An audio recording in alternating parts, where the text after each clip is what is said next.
Hey guys, how's it going? It's going pretty great here. I just had a package. I'm so excited to show you guys this. This has been something that I've been waiting for it to show up and waiting to order it for a couple weeks now. I wasn't 100% certain on it, and then I got sold on it. Somebody else online had shared this fountain. That's what it is. It's a fountain. Somebody else had shared this online, and I could not be more excited. They shared it, and the color was just perfect. When I saw the photos on Amazon, I was like, I don't know. I like the style. The color might not be it. And I think it was just a case of bad photos of this product. And I am so excited for you guys to see this thing because it is so gorgeous. I cannot wait to open this up. We're going to set it up. And I think we're also going to do a little tiny bit of planting today.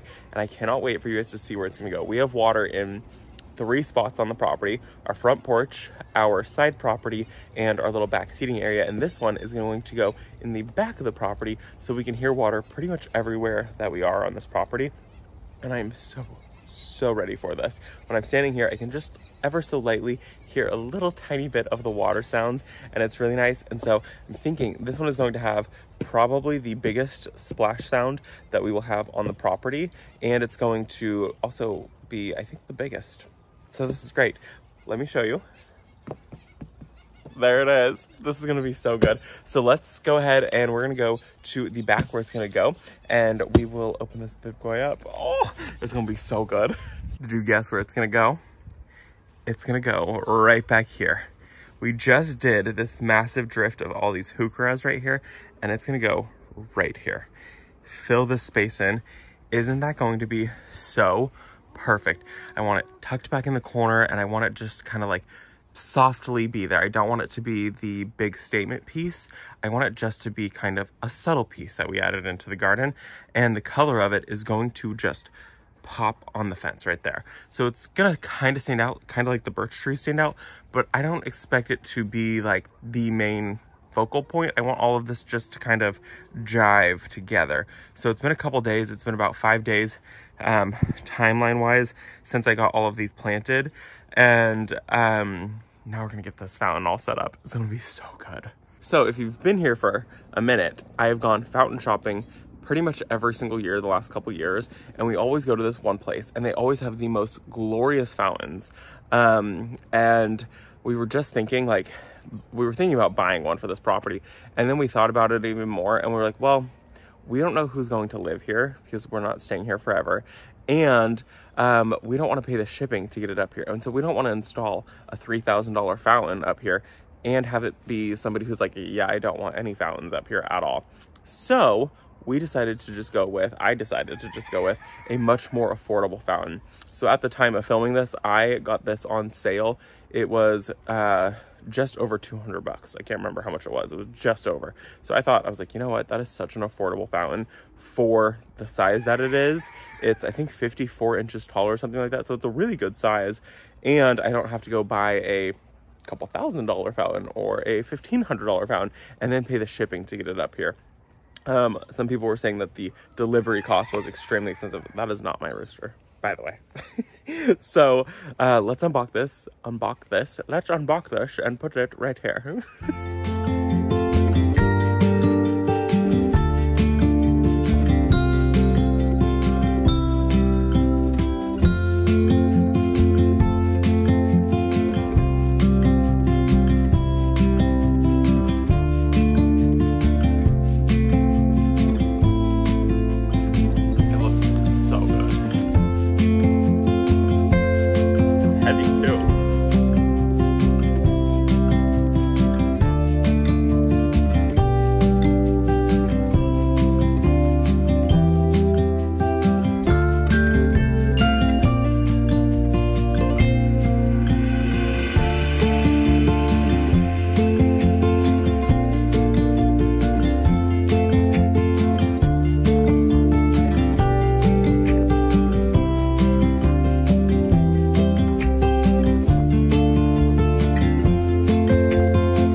my goodness. Is that not just perfect? Holy cow. And the water just falls beautifully out of it. It makes such a great sound. For what I paid for this thing, totally worth it. Do you see how I said it doesn't look like stone? Because it doesn't look like stone. And the water, it trickles out the very top of it and then comes down to the basin and then pours down to that basin. And it has a little access point right there that you just kind of pop that piece off and you can get in there. And I did hook it up to irrigation. So the power cord runs up through the bottom. It's plugged in right there. And the power runs up there and then it fills in. And what I decided to do was just run an irrigation line straight down also. And then I'm gonna tap the irrigation into there so it'll just auto refill. I put a 1 gallon per hour emitter on there. And so it should just kind of keep it topped up. Our irrigation does go off twice a day. So this is just gonna keep it so I don't have to worry about it, you know, drying out and burning up the pump or anything like that.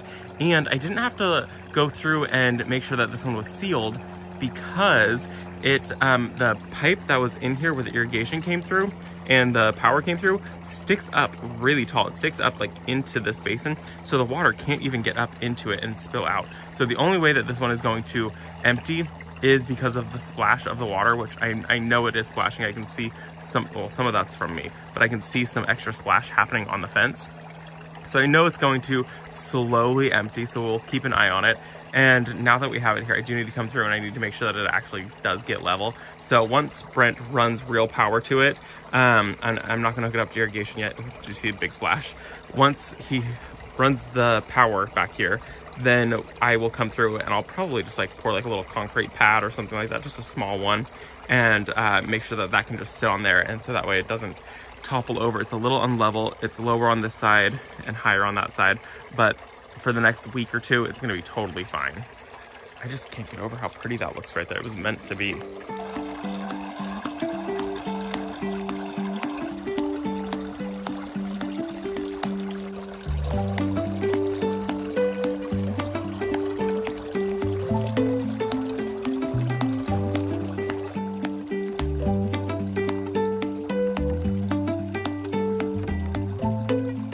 Isn't that just so spectacular? And with all the colors right here and all the heucheras and the fountain, and then all of these should bloom. I don't think they'll bloom this year, but they should all bloom and have all these little colorful bloom spikes right here. And to have this fountain, it's so good. That fountain looks so good. I cannot believe it was so affordable and that it fits perfectly in that spot. So next plan now is to get some ferns planted. Aren't those gorgeous? So these right here are called the crested surf fern. And they're a really, really interesting one because they're so dark, but then they also have a little bit of purple to them. They get about 2.5 feet tall and wide, maybe closer to 3 feet wide at maturity. There are zones 3 through 8. And so I'm pushing my luck on these ones a little bit. And so we'll see what happens with them. But they do have this really cool feature. What did they call it? It looks like a Japanese painted fern, but it's not. The tips of the fronds are double crested. Let me show you what that means. So on a normal fern, the tips come out to a point. But these ones, as they mature, they split. And so like there's one with like 2. Here's another one with 2. There was a couple of them with like 3. So you can see there's one with like multiple splits on it. So what that means is that the tips of the fern fronds actually split. So see how that one's like split and they kind of come out. They like split out basically. And so I thought that that was really cool. And I love how dark the foliar growth is on this. And then the insides of the stems are like purple almost. It's much more vibrant. I don't want to say it's vibrant because it's not vibrant, but it's much more noticeable in person how purple the stems are on it. But I just thought it was so cool that the tips of these split into multiple stems like that versus like a normal fern. Well, you can see here's one right here that hasn't fully split, but how normal ferns just kind of come to a point. So I have 2 of these guys, and I'm thinking that I'm going to put them in 2 separate places. I like how like light blue it is and then dark and then purple. I just thought it was a really very interesting texture of a fern. And I'm hoping that this one can handle a little tiny bit more sun or my dry temperatures here, because some ferns don't do very well. So this is going to be kind of an experiment. They are full shade lovers, so we want to make sure that we're planting this somewhere that it's not going to get some sun.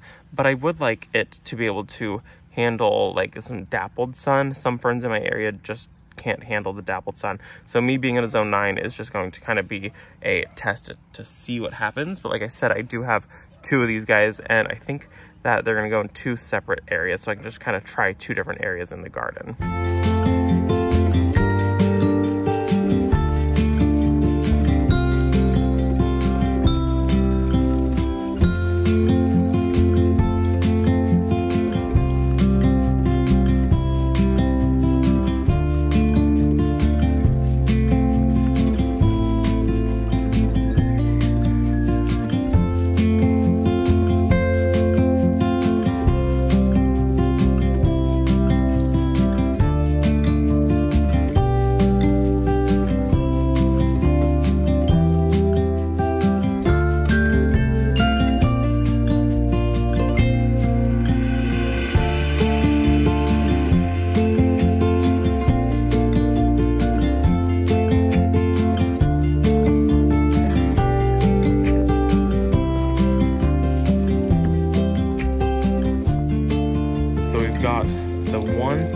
Planted right there, and I think it's going to be so good. That should fill out this entire area, and you can see how this is dappled sun. This is 12 o'clock right now. It's like dead on 12. You can see it's like dappled sunlight. It's so funny because it's like just little perfect circles. So like this area back here is shade, and then there's like a weird little triangle of sun at noon. So I'm thinking that that should be okay, especially like if the hostas can make it, that should make it. So I think that that's gonna be perfect. That should fill that entire area in right back there. You can see how like these trees do get, you know, plenty enough sun. So that should be happy back there, right next to the lion fountain. And then if we come over to the other side of the property, and we're gonna ignore all the dead dying grass, tucked in right back here is the next fern.